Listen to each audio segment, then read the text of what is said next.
You're listening to the Beats and Bars podcast hosted by BATTL Beats. This podcast is out there to shine a light on the most slept on and underrated rappers and producers. It's battle, baby.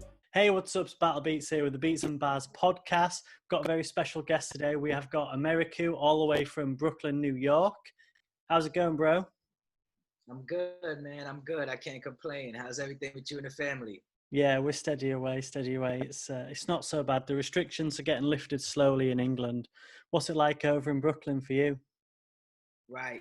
So the same, similar along the same lines. I'm in New York City, so I'm sure you've heard like the hot spot and all, everything in the news and everything that's going on. So it was a lot crazier a couple of months ago. It's kind of easing back into a sense of normalcy now because the weather is getting nice. So Yeah. People are outside, just making the best of it, man. Can't complain too much. Yeah. Can you go to all the shops and all the supermarkets and stuff like that? Can you go to all the shops and stuff, or are you still restricted to staying at home and social distancing and stuff? Well, pretty much the only thing that's open is like essential businesses such as, like you said, groceries, laundry mats, pharmacies, things like that. Things you really would need, like anything for recreation except for a park is pretty closed. So Yeah. that's kind of a bummer. But it's still the city, so you still have like a good sense of community, meaning like people are hanging out on their porch in their backyards with their smaller circles of everything just got minimized. So instead of 15 friends, it might be 5 friends hanging out now. It's more close. That's good. We're not even allowed to do that in England. We can't even meet up with more than like 2 people. It's just super crazy because our cases are just really sky high at the moment. But anyway, it's great to have you on. I'm just going to start off with 6 quick fire questions, and you've just got to basically say one or the other. Is that cool? Okay, let's do it. All right. So I've got one. KFC or McDonald's? McDonald's. Nice. The Brooklyn Nets or the New York Knicks? The Brooklyn Nets. Nice. Sweet or salted popcorn? Salty. Nice. Jay-Z or Kanye? Jay-Z. I knew you'd say him. Biggie or Tupac? Biggie. Nice. All right, one more. 50 or Eminem? Ooh, that's a tough one. Eminem. Nice. Cool. So tell us what's it like growing up in New York? Because for someone like me who's from England, no idea what it's like. Okay. Well, for me, it's just like anything else. It's good and bad. So I had a lot of good times coming up, and I had a lot of bad times coming up. I was fortunate to be placed in a spot where I had a good perspective because, and what I mean by that is my mom was, pretty straight and narrow. She went as high as you could go in terms of education. She has her Juris Doctor. She practices law. So, she was very education driven and very, motivational for me coming up. And then my dad, on the other hand, is, was always, how could I put it to be, politically correct? He was an entrepreneur. I'll put it like that. From an early age. So I got to see both sides of the coin. I got a big family, so I have to say that I have a very large family. So in New York, we're pretty spread out, and even all over the country. I got family in different countries. It's a lot of us, so that played a big part in my upbringing as well.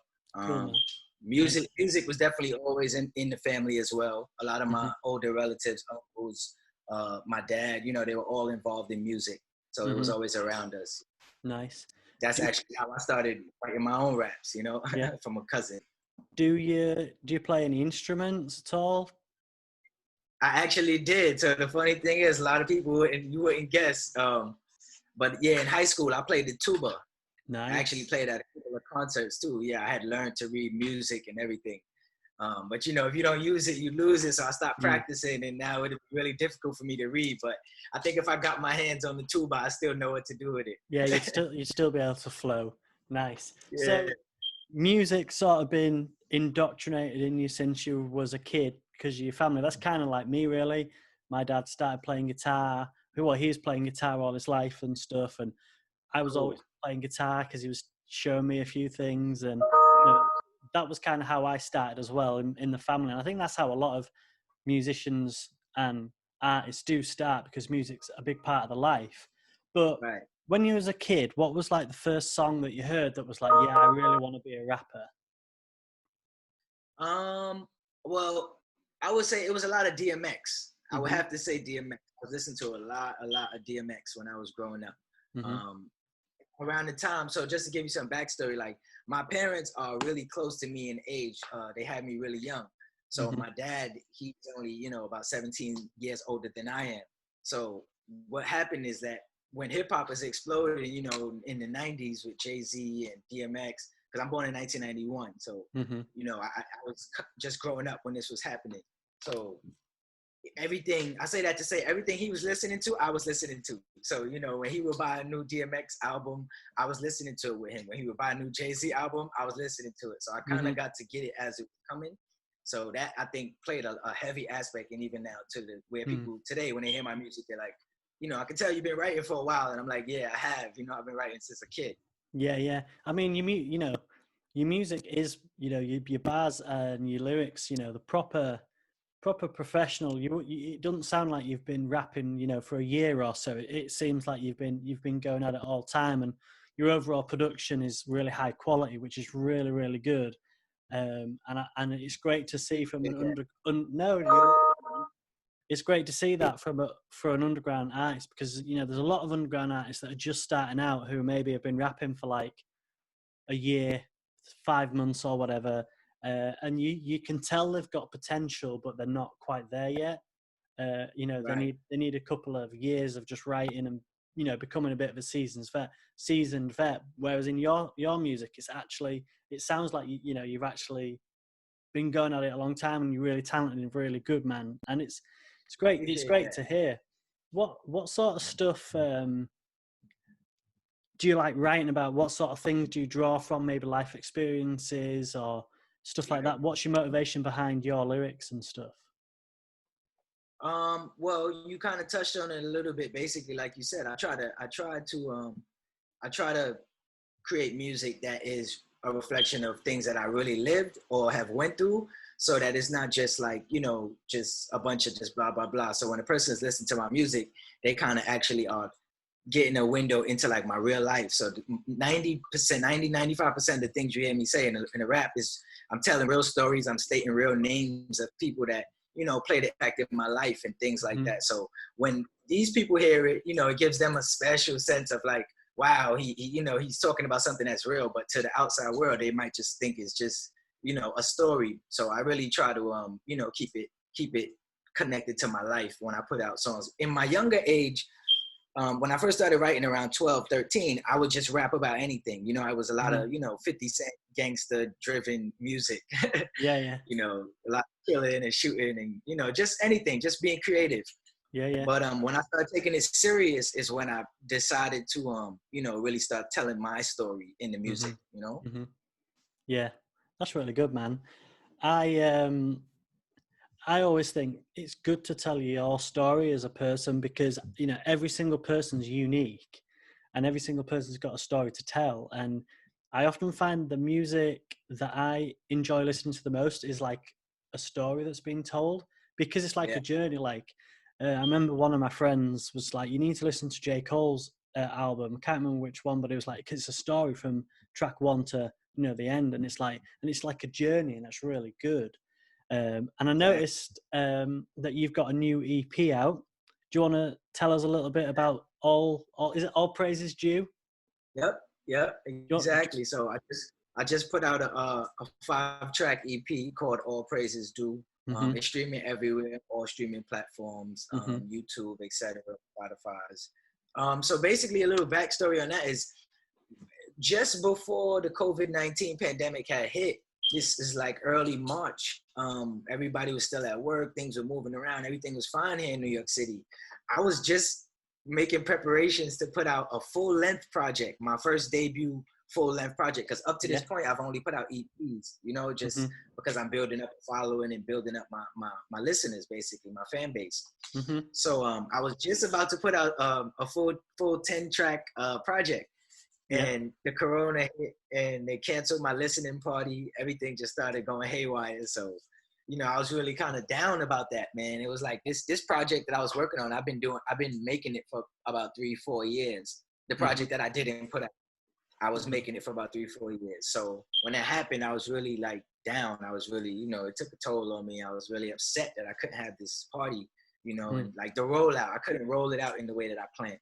Yeah. So to make the long story short, I eventually I just went back to the drawing board and I started making some real current, like real heartfelt, like personal music. And that's what became All Praises Due, you know. And I had another title for it at first, but I ended up going with All Praises Due because I felt like it just fit better, you know. It was more widespread where everybody could understand. Because in the time that we're in right now, a lot of the music and a lot of the reaction you're getting is anger, is anxiety. People is tired, they fed up.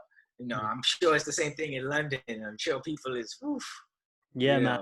I definitely like the EP. I had it on today and I was just listening to it, and it was just a real smooth, you know, chill, calming vibes, and it was nice.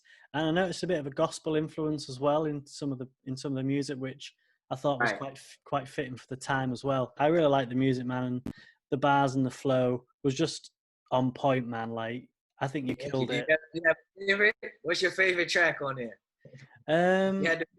The Psalm. Psalm 236. Yeah, I can't. Yeah. I'm terrible with names, but it was the Psalm one, man. Okay. I know the one. That was my favorite one. You know what? I've noticed that you never have features. Is that something that you just don't want to do, or is it, this is my music, this is me, this is my lyrics, I don't want to have any features, or is it like there isn't any? Yeah, what's the vibe behind that? Okay, so really, at first it started off as a on purpose type of thing where, you know, I really again just wanted to build my fan base and build my core audience just based off of what I was bringing to the table. I wanted them to be like familiar with how, you know, what I bring as an artist before I really started doing a bunch of collaborations. So I've done a few here and there. I've collaborated with a couple of artists here doing a thing in Brooklyn, Bam Vito, Donnie Durag, another friend of mine, Bam Holt. So I've done few and far between, but you're right, I haven't really went hard on the collaborations. But the funny thing is, with that full left project that I told you that Corona had canceled, I had a couple of nice features on there, you know, tucked away, that it was gonna be like my first full project that I was gonna, you know, display the features and display more length of a project. So, you know, Corona came and gave that plan a right hook. So I'll definitely be back this summer though with a lot more music, and you're definitely gonna see a lot more features coming for me in the near future. Nice. I mean, it's not necessarily a bad thing. I think a lot of people get features because it helps expose them to another audience as well. But at the same time, I think there's something cool about having just the artist on his own, you know, just being on the track. I think they both go in the favor. If there was someone that you could have as a feature on your album, it would be a dream. It doesn't matter if they're like world famous, you know, they're past, present, they're dead, you know, any rapper from all around the world, past and present, who would you have as a feature? For me, if it was anyone in the world, I would have to say Jay-Z. That would be cool. Because he's one of my personal favorites. He's from Brooklyn. I'm from Brooklyn. You know, he just, to me, just handled the game in like the most boss way that you can handle it. So it's like, you know, I look at that as a model. And when you say dead or alive, I would definitely have to say Biggie Smalls. I wish, you know, he would have stayed around a lot longer for me to rap with. And a lot of other guys, Nas as well. Nas, I listen to a lot of Nas. I always did, you know, and I don't know if that's evident in the way that I write, but I maybe in the back of my mind tried to, like, you know, look at myself as taking a Nas's spot or taking the Jay-Z spot. So that's how I formulated and went at creating my art. Is like I put myself in the ring with the people that's at the top. Yeah, that's great. I was watching a documentary on Netflix called Hip Hop Evolution. I only watched the first episode, and it was actually telling me how hip hop was born in New York, Yes. and how a lot of people think it's born out of the West Coast with like Straight Outta Compton and NWA and things. But this podcast, this TV show is really cool because it was showing how these DJs just started having parties and they had the vinyl out, and they were, you know, there were illegal parties because all of the posh people were dancing in the groove places, you know, singing ABBA and all that stuff. And there was all these super cool parties that were going on in New York. And and then a few years down the line, Grandmaster Flash, he sort of took over the game and invented the whole going between two different vinyls. And I think that's really cool that Brooklyn has got this, not Brooklyn as such, but New York has got this really historic hip hop culture. And it's great to see that there's still a lot of amazing, talented artists and rappers coming out of Brooklyn. No, it's true. Yeah, definitely. I also noticed, just as I was just checking through your stuff, that you're an art dealer. Do you want to tell us a little bit about that? Right. So I have a company. It's called S. Waters Enterprises LLC, and under the company, it's basically arts and entertainment. So the music is one branch. The arts are another branch. You know, I draw. You know, I'm just into a lot of different mediums. You know, music is just one medium right now. So eventually down the line, I plan on getting to like documentaries and just other branches of creativity, you know? So that's why I use that as one of my taglines. And also I have a big interest in arts, you know, museums. I have 2 young daughters, so I try to take them to every museum in New York City and across the globe. You know, while I was in college, I came across some courses that really put me onto a lot of different arts and different stories. So you'll hear a lot of references in my music to artists like Frida Kahlo and just a lot of different artists that I would just draw inspiration from, and you'll hear a lot of references. So that's one of my taglines that I like to use, you know, instead of, you know, because the rapper, saying you're a rapper nowadays is like saying you're a human being. Everybody raps. So, you know, that's just my own little spin on it, you know. Yeah, that's good. I like that, man. I was in New York for my honeymoon in 2017, was it? Yeah, 2017. And New York is such a cool place. Like, I went to all. I've never been to London. You are? I've never been to London. I would love to go. London's when this is all over, I'll definitely make my way. There's some really cool, you know, some really cool spots in London, but New York, man, was something else. I'm really scared of heights. Went on top of the Empire State Building and the Rockefeller, and I've never been. I was just a chicken. It was amazing, but at the same time, I was just there like, oh Jesus Christ, take me down. But I was like, I'm here. I've paid so much to be up the top. I want to get the views, but I was jelly legs, man. It was not good. But the best chicken wings I've ever had is being in New York. Blue Smoke. You know Blue Smoke, the restaurant? You might not. I'm not familiar. Is in Manhattan? Yeah. Okay. No, I'm not familiar, but there's a gazillion restaurants in the city, man. I'm telling you. Can imagine. New York's a cool place. I want to go back again, but because where I'm from, there's not really because I'm from a city just a little bit further north than London. It's about 2 hours on a train, and there's not really much of a hip hop culture where I'm from. And I really wanted to get into doing beat battles and beat showcases where I would like DJ my beats as a performance, but there's not really anywhere up north where I can do it. But in New York, I see, you know, hip hop parties and all that kind of beat battles going on quite a lot. Do you Definitely. Is that something that you go to check out underground producers that you might want to work with and stuff, or is it just something that more of the producer community does? Well, prior to this pandemic situation where everybody's, you know, got to stay inside, obviously, it's definitely in New York City a large underground scene, both for producers and artists. So I'm talking about events every night of the week, Monday through Sunday, events that you can go out to and just mix and mingle, network, meet, like I said, artists and producers, DJs. You know, it's like a melting pot of just creatives in the city. And it was just becoming a really big resurgence, funny, prior to this whole pandemic, locking everything down. It was just really bubbling and you know, things were like really happening in the city in terms of a lot of new acts getting a lot of shine, and just good things happening in general. So it was really unfortunate when the pandemic came. But no, definitely, I know what you mean when you come out into the city. Sometimes I find myself overwhelmed because there's too many events to go to, and you're trying to balance family and, your career and what you're trying to do, your arts.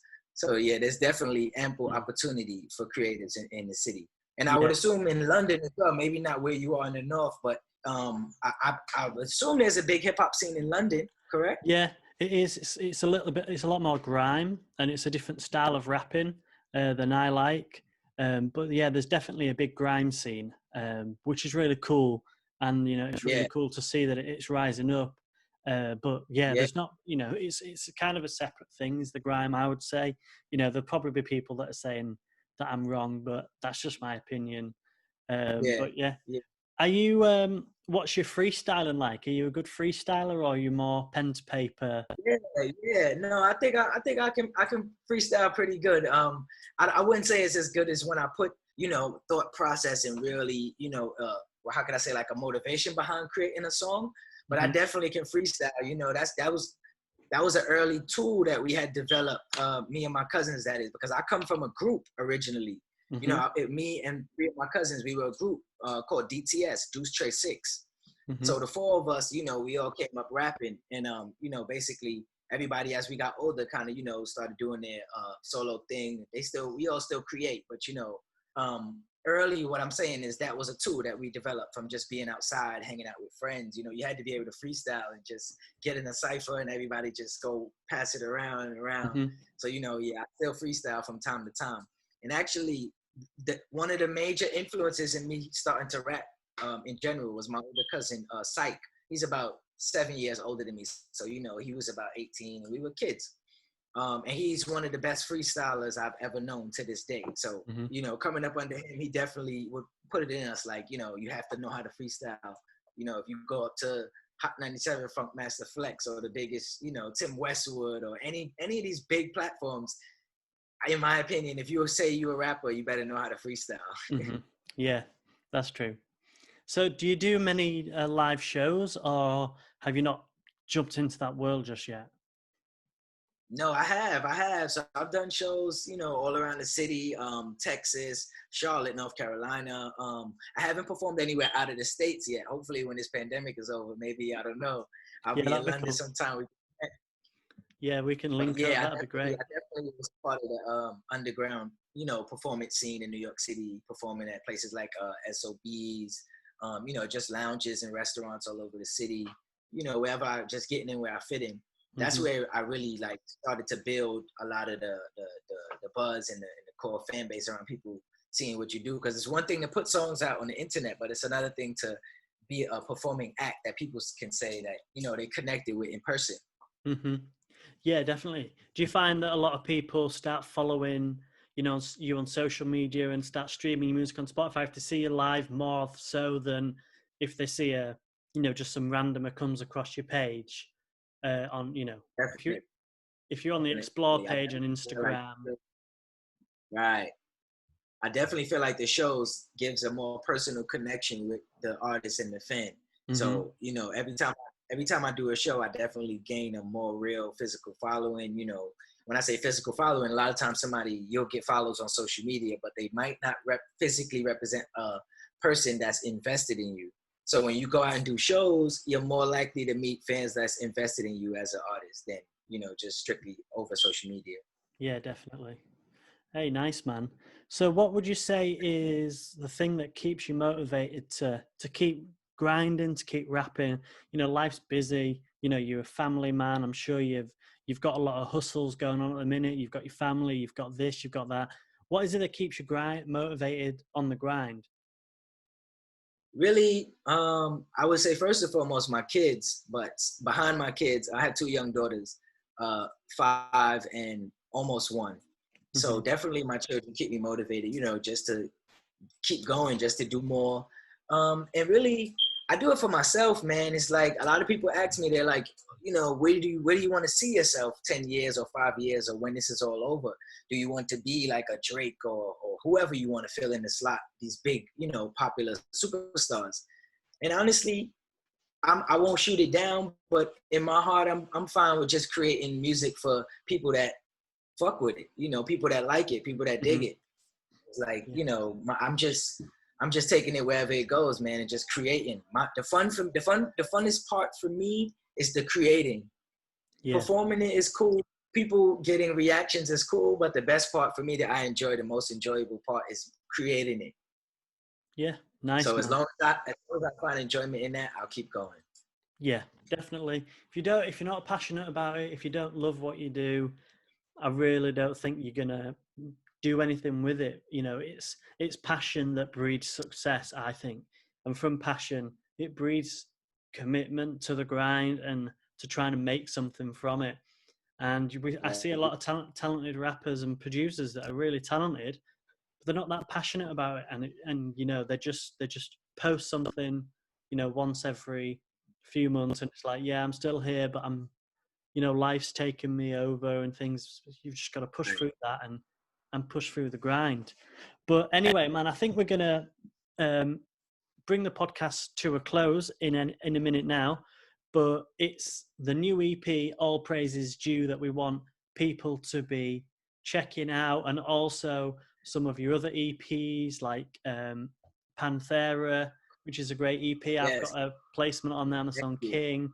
Love that song. It's your best song, by the way. I'm just going to say it's your best song. I appreciate that. It's your best song. But thanks Definitely my favorite. Thanks for coming on. Where can everyone check you out for those that are listening? No problem, and I appreciate you having me.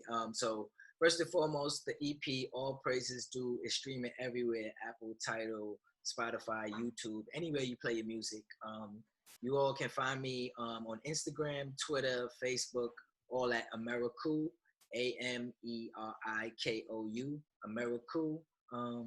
And just holler at me, man. Stay in tune. It's going to be a lot more music coming. I'll be coming back with a full album this summer, so stay tuned for more music.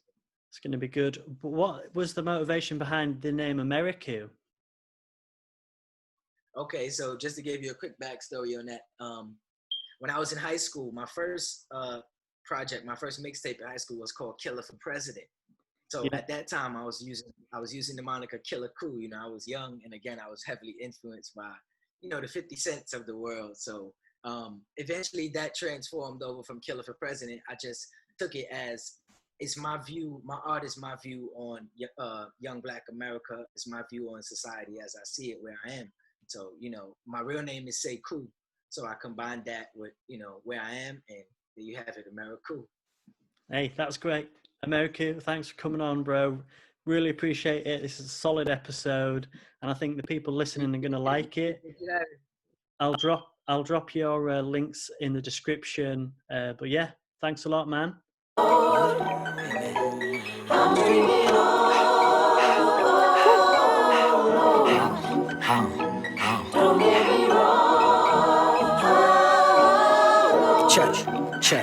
Church.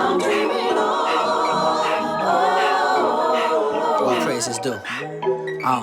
Look, AMERIKOU, I sat in the church pew. I cried tears for granny, mammy say do what it do. I slide how I'm supposed to. Thank the Lord that he chose me. Rose gold in my rosary, grip it when I get lonely. Lost souls, confused at the crossroads, amused by the blue faces. Thank you for listening to the Beats and Bars podcast. I'm your host, Battle Beats. See you next week. It's battle.